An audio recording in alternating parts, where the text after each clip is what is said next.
Olá, queridos, tudo bem com vocês? Hoje nós vamos estudar Gênesis, do capítulo 27 ao capítulo 30. Nós encerramos o capítulo 26 falando sobre a aliança de Isaac com Abimeleque. E o capítulo 27 começa mostrando Isaac já envelhecido. A Bíblia diz que ele está velho e ficando cego. E ele chama o seu filho Esaú, para que Esaú traga para ele a sua carne de caça. Esaú caçava e ele pede que Esaú casse e traga para ele o prato preferido dele. Aqui nós vemos o relato daquilo que a gente já comentou no vídeo anterior, sobre a preferência que existia de Isaac para Esaú, né, e de Rebeca com Jacó. Cada um preferência por um dos filhos. E quando Isaac está ali tendo essa conversa com Esaú, dizendo, você traga para minha caça, eu vou comer e eu vou te abençoar, Rebeca escuta essa conversa e articula rapidamente para que essa bênção que ele tinha para oferecer seja derramada sobre o seu filho Jacó. Então ela chama Jacó e ela tem uma ideia, ela diz assim, olha, você vai pegar um cabrito do que eu tenho aqui e eu vou preparar um prato preferido do seu pai. Eu sei como que ele gosta, eu vou preparar esse prato e você vai levar para o seu pai e a bênção vai ser para você. Claro que Jacó sabia que ia ser difícil enganar o seu pai. Ele diz assim, mas como que eu vou enganar o meu pai, né? O meu irmão é peludo, eu tenho o braço liso. Quando meu pai me tocar, ele vai perceber. Rebeca, ela foi tão ardilosa, irmãos, que ela pegou pele de carneiro, né, de cabrito, e cobriu os braços dele e falou assim, olha, quando ele tocar, ele vai achar que é o braço de Esaú, porque é igualzinho. Ela articulou tão bem a situação que Jacó começou a entrar nessa trama, né, e ele aceitou a proposta, sua mãe fez essa caça da maneira que o seu esposo gostava, e a Bíblia diz que Jacó veio oferecer ao seu pai. Quando ele chega perto de Isaac, Isaac pergunta, quem é você, Esaú ou Jacó? E aqui, irmãos, começa uma série de mentiras desse rapaz com o seu pai. Ele começa a enganar e mentir para um pai cego, um pai que não está mais podendo discernir, identificar qual é um filho e qual é o outro. E ele começa a entrar nessa mentira e diz assim, olha, eu sou Esaú, o teu filho mais velho. E quando Isaac toca nele, percebe que o seu braço está peludo mesmo, e Isaac até questiona, olha, o seu braço, esse braço é de Esaú, mas a voz parece de Jacó. E Jacó diz, não, sou eu mesmo. E ele dá o prato, seu pai come aquela caça saborosa e o abençoa. Declara sobre ele todas as bênçãos que tinha para o teu filho mais velho, todas as bênçãos de prosperidade, de descendência. Ele começa a falar no versículo 27, o cheiro do meu filho é como o cheiro do campo que o Senhor abençoou. E ele começa a falar do orvalho da terra, virá riqueza, o Senhor lhe concederá fartura. Ele começa a declarar todas as bênçãos sobre a vida desse homem. E quando ele termina de abençoar Jacó, quando Jacó sai, Esaú chega com a comida pronta. E quando Esaú chega, a Bíblia diz que Isaac fica desesperado, começa a tremer incontrolavelmente e fala, quem que saiu daqui? Né? Você acabou de passar por aqui. Pensem a confusão, irmãos, a mentira, a sensação de engano que esse pai sentiu. Ele acabou de ser enganado pelo próprio filho e Esaú se desespera, dizendo assim, me dá alguma bênção. O versículo 34 diz assim, meu pai, me abençoe também. Então Isaac diz assim, olha, eu não posso te abençoar. As bênçãos que eu tinha de primogenitura, as promessas que eu tinha, eu já derramei sobre a vida do teu irmão. E agora eu não tenho mais nada para você. E a Bíblia diz que Esaú fica enfurecido e ele começa a tramar a morte de Jacó. A única coisa que o consola, sabendo que ele perdeu tudo que tinha para ele, agora era tramar a morte do seu irmão. E protegendo o seu filho daquela situação, Rebeca acaba tendo que convencer Jacó a ir embora, ir para a terra do seu irmão Labão.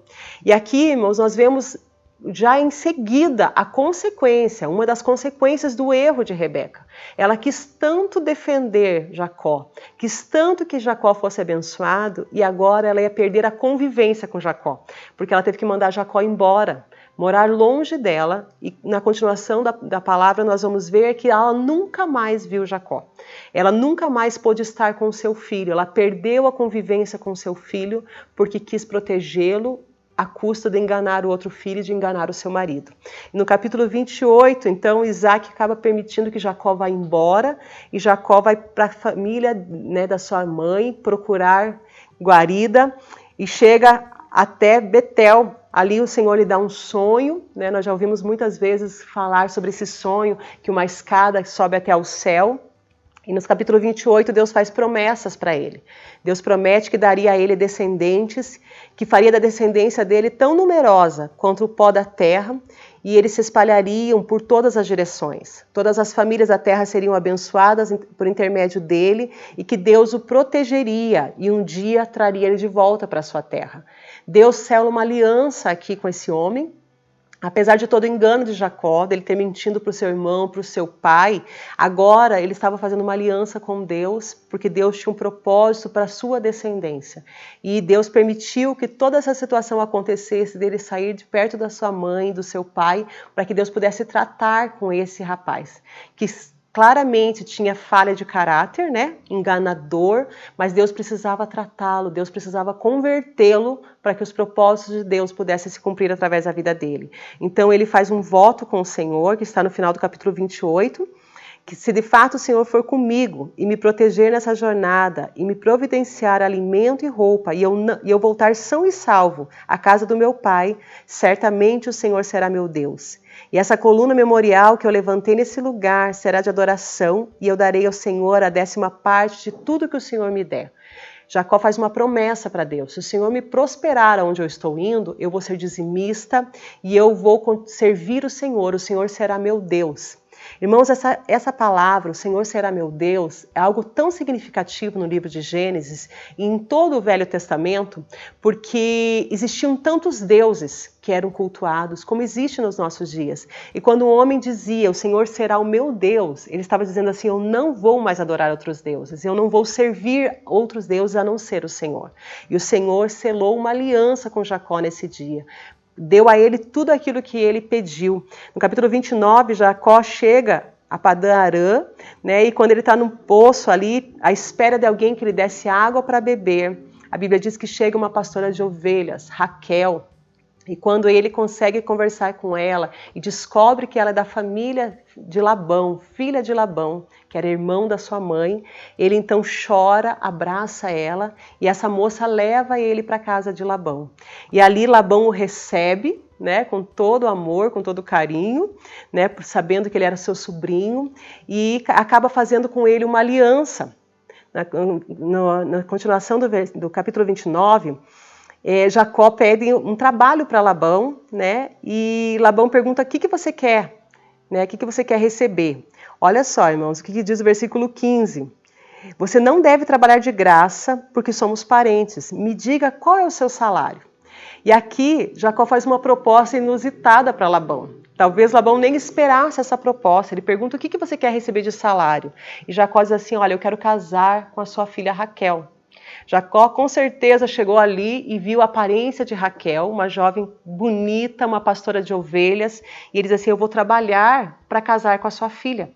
E Labão aceita essa proposta, né, e eles fecham uma aliança, um pacto, que por 7 anos Jacó trabalharia para poder estar casado com Raquel.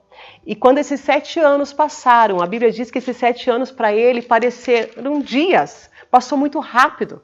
Porque ele amava tanto ela que os 7 anos foram poucos de trabalho para que ele pudesse casar com ela. E no dia do casamento, Labão engana Jacó.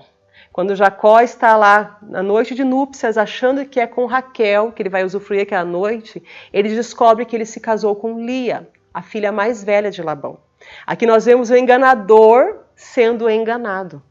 Olha, irmãos, como a lei da semeadura é incrível. O Senhor já tinha feito uma aliança com Jacó, o Senhor já tinha abençoado ele, mas agora ele estava colhendo o fruto do seu engano. Ele foi enganado pelo seu sogro.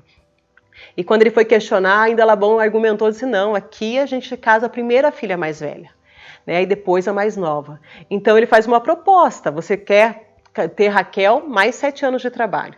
Então Jacó aceita essa proposta, né? Passada uma semana ele casa com Raquel e trabalha mais 7 anos para Labão para poder estar com Raquel como sua esposa e ter pago aquilo que ele devia para Labão. Esse homem acabou trabalhando 14 anos para ter essas duas mulheres. Nós vemos o quanto o engano dele já estava trazendo frutos, consequências para a vida dele.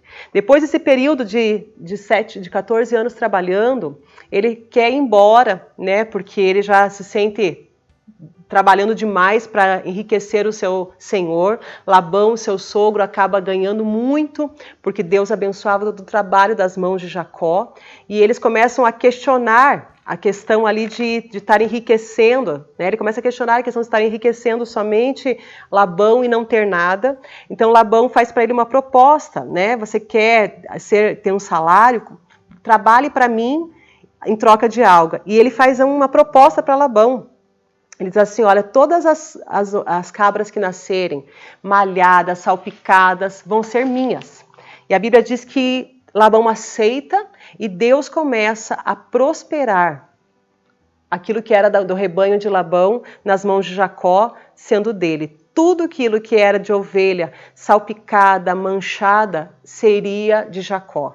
E somente esses começavam a crescer. A riqueza de Jacó começou a aumentar, porque o Senhor estava com ele. No capítulo 30 nós vemos ele multiplicando, tendo filhos, prosperando em todo o trabalho das suas mãos, porque o Senhor estava com ele. Durante 6 anos ele trabalhou para ele mesmo, né, tirando essas ovelhas que eram para ele, e nesses 6 anos ele enriqueceu, porque a mão do Senhor estava sobre ele. Tudo que Jacó colocava as mãos era abençoado, tudo que ele fazia era abençoado, porque Deus estava abençoando a vida dele. Que Deus abençoe a sua vida, até a próxima.